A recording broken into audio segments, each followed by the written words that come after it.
Hello mga kaamat. So ngayon ay Sabado at napadaan ako sa bayan. Sabi ko, pupunta ako Novo kasi bibili lang ako ng wipes. Tignan niyo naman. Tignan niyo, napakalaki at napakadaming wipes ang akin nabili. So dumaan ako sa Novo kahit umuulan kasi nga naubos na yung wipes ko.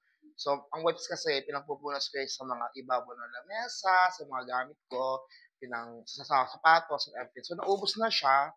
Kaya bumili ako ng wipes. Pero ito na naman yung wipes na binibili ko, napakadami. Napadami yung aking nabili. So, papakita ko sa inyo kung ano yung mga napabili ko. Tara, samahan niyo ako.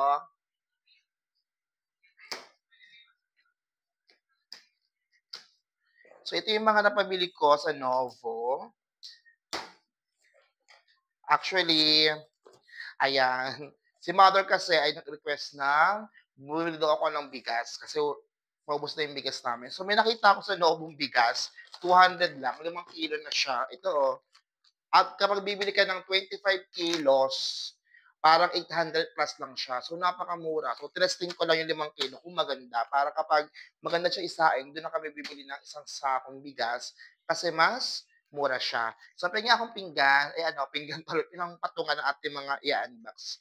So, ito yon for today's video. Ito lang naman, bigas, for 200 pesos. Tapos, may nakita din ako sa Novo. Ito, 15 pesos lang ito. Hindi ko alam kung anong tawag. Ayan. Nakalagay dito, Chunchan Cherries.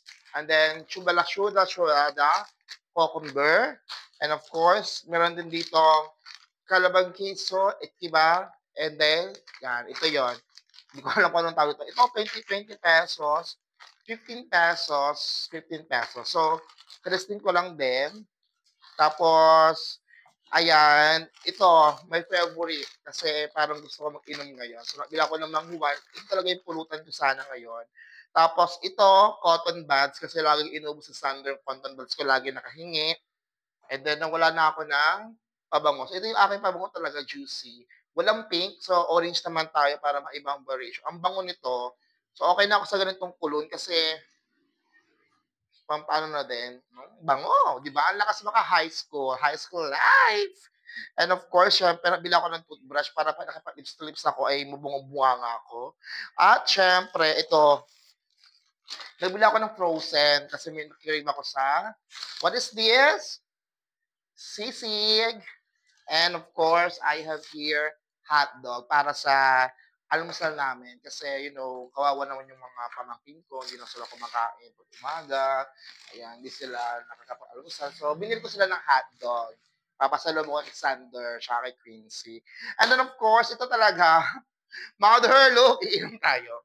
White Castle, 114. 149 lang siya. O, di ba? Naka-White Castle ka na dyan. Masarap to, natikman ko to, ang sarap. Kaya goods na to. So, ang alcohol niya is 70. 27 point yung alcohol niya. So, ang sarap nito, mamaya titikman natin, yung White Castle. Di ba? Hindi siya masyadong mapait para yung buhay mo. At of course, ito talaga ang dahilan bakit ako nakapamili ng worth of 800 pesos. Ito, 800 pesos to, worth of 800 pesos. Na saan ay 20 pesos lang ang gastos ko kasi bibili lang talaga ako ng whites.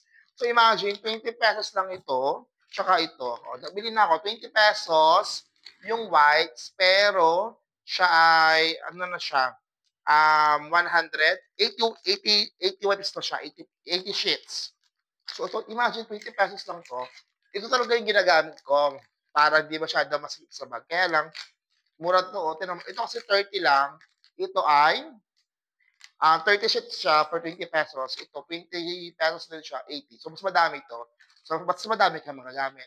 So, imagine, mga kaamats, ganito din ba kayo kapag kayo pumunta sa isang tindahan, tapos meron na lang kayong bibili, pero nanganganak. Oh my God. It's okay naman yun kasi parang, dito ako nag-enjoy. Parang therapy ko din siya, di ba? Yung grocery and everything. Sarap kaya bumili ng mga gamit sa bahay, di ba?